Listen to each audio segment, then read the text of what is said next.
Baper, Tiara Andini dipeluk oleh Ibu Alsyad Ahmad saat merayakan pesta kejutan ulang tahun untuk sang kekasih Alsyad Ahmad. Tidak sendiri, Tiara Andini memboyong keluarganya dan juga keluarga Alsyad Ahmad untuk berkumpul bersama dalam rangka merayakan ulang tahun Alsyad Ahmad yang ke-27 tahun. Dalam kejutan ulang tahun tersebut, Alsyad Ahmad digiring ke sebuah ruangan di mana keluarganya dan keluarga Tiara Andini sudah berkumpul dan bersorak seraya mengucapkan kata happy birthday. Dalam perayaan tersebut, mereka semua tampak menikmati dan bersenang-senang. Terdapat satu momen menarik antara Tiara Andini dan sang calon ibu mertua.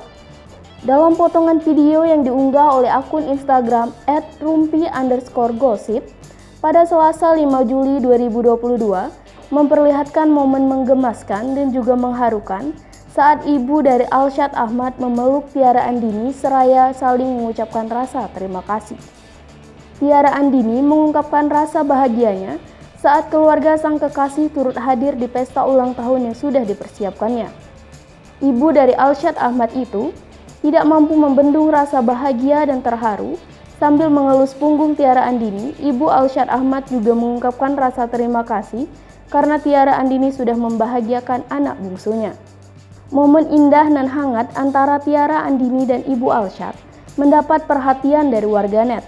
Mereka mengaku baper sekaligus iri dengan kedekatan antara Tiara Andini dan sang calon ibu mertua.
Hai pemirsa Sri Popo TV, jangan lupa komen, like, dan subscribe, serta tonton terus berita-berita terupdate lainnya ya.